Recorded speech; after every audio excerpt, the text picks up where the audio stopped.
الله الرحمن الرحيم. الحمد لله رب العالمين، والصلاة والسلام على أشرف الأنبياء والمرسلين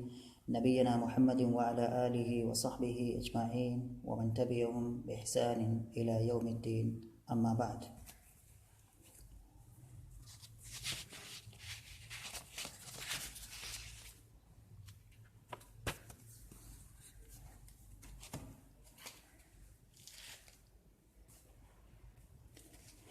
گزشتہ درس میں باتیں چل رہی تھیں کچھ اشعار کی، جو اشعار ابو فراس الحمدانی کے تھے، اور ان اشعار کے اندر یہ شاعر ابو فراس الحمدانی اپنے قبیلے کے یا اپنی قوم کے لوگوں کی تعریف بیان کر رہا تھا، اور اس میں اپنے قبیلے کے لوگوں کے کام جو بہادری سے تعلق جن کا تھا، یا ایسے وہ کام جو سخاوت سے جن کا تعلق تھا، ان کا تذکرہ کر رہا تھا کہ تم جب آؤ گے ہمارے گھروں کے پاس، جب ایسے تمام ساز و سامان پاؤ گے، چاہے وہ بہادری کے ساز و سامان ہو یا کہ سخاوت کے ساز و سامان ہو۔ بہادری کے ساز و سامان مطلب لڑائی کی تیاریاں، سخاوت کے ساز و سامان کے مطلب ہر طرف کھانے پک رہے ہیں لوگوں کو کھلانے کے لیے، جب کبھی ضرورت اس کی پڑتی ہے، لیکن جب کبھی پریشانی کا وقت آتا ہے، چاہے کوئی حملہ کرے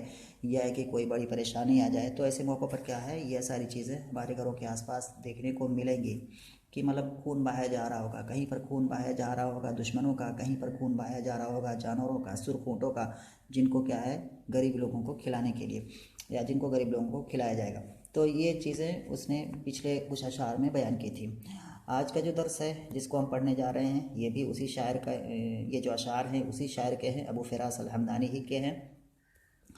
اور ابو فراس الحمدانی یہ دولہ حمدانیہ جو حکومت گزری ہے، جو کہ عصر عباسی میں حکومت تھی، اور اس کا جو مرکز تھا وہ حلب تھا، اور یہ آج کل جو سوریہ کا ایریا ہے اور جو عراق کا حصہ ہے، انہی کو ملا کر کے یہ حکومت وہاں پر کیا ہے قائم تھی۔ اور ان کی لڑائیاں کافی رومیوں سے ہوا کرتی تھیں، جو روم کیونکہ ان سے قریبی تھے رومی لوگ، تو ان کی لڑائیاں کافی ان کے ساتھ ہوا کرتی تھیں۔ اور یہ شاعر ابو فراس الحمدانی یہ ایک ایک کمانڈر تھا سیف الدولہ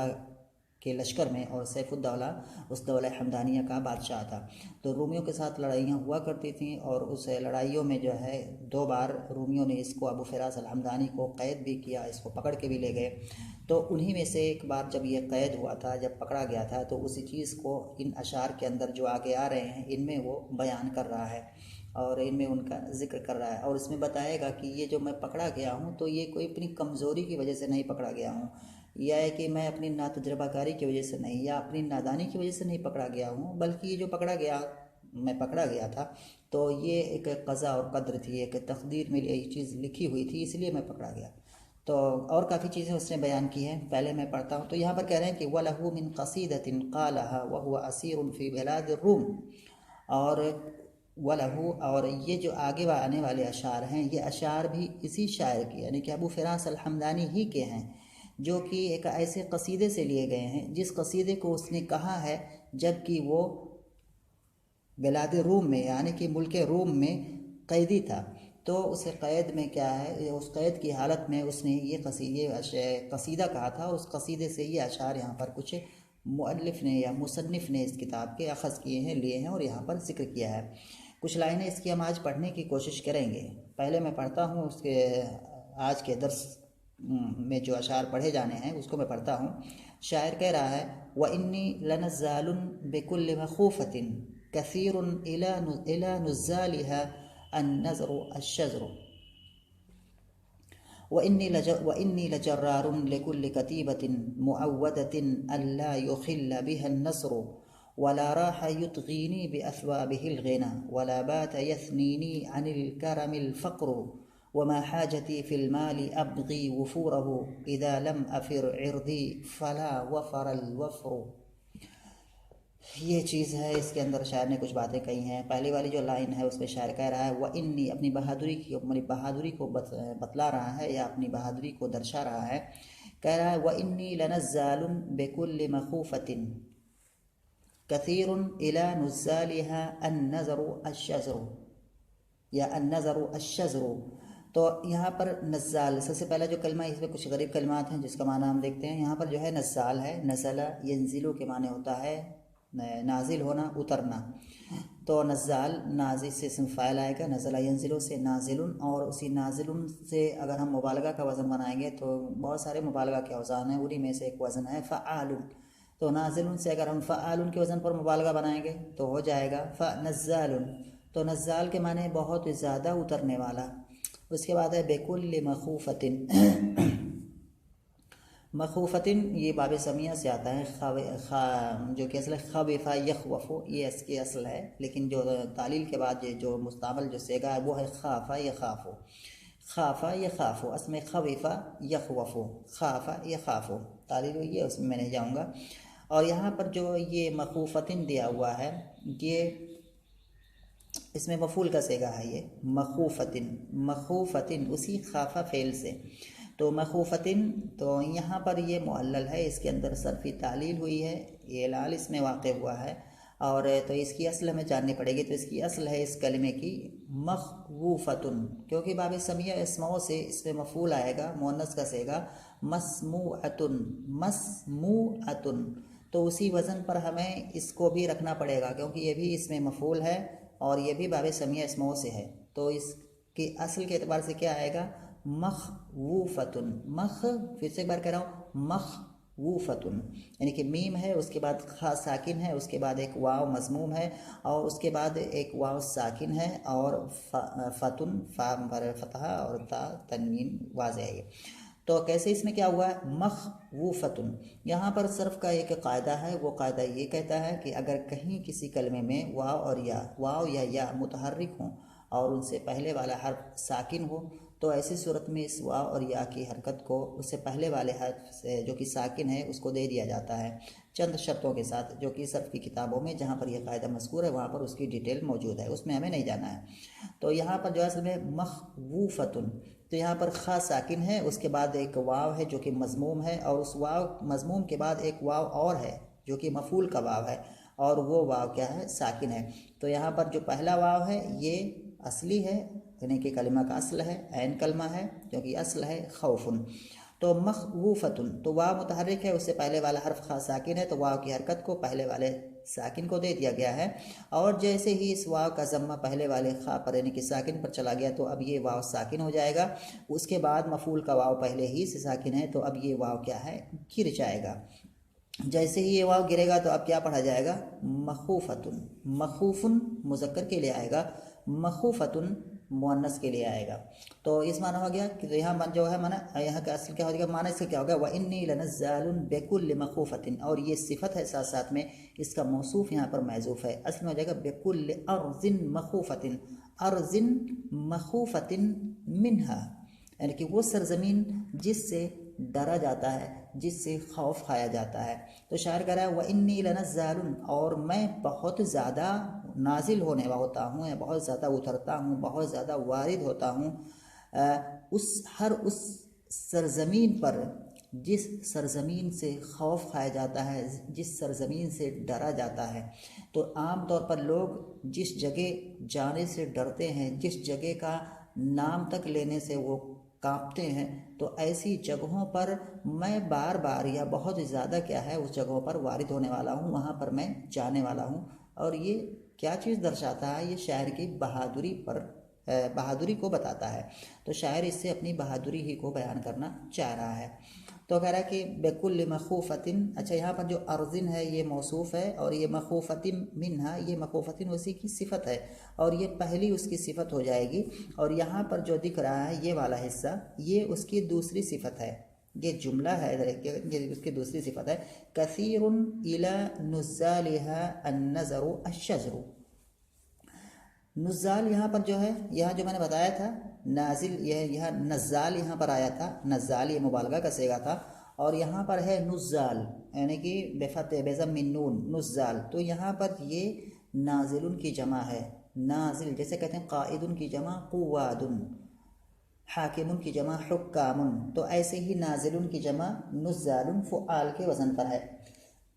تو نزال یہ جمع ہے نازل کی، یعنی کہ اترنے والے، نازل ہونے والے لوگ، النظر نظر کا نظر، ینظر نظر کے معنی ہوتا ہے دیکھنا، النظر الشجر،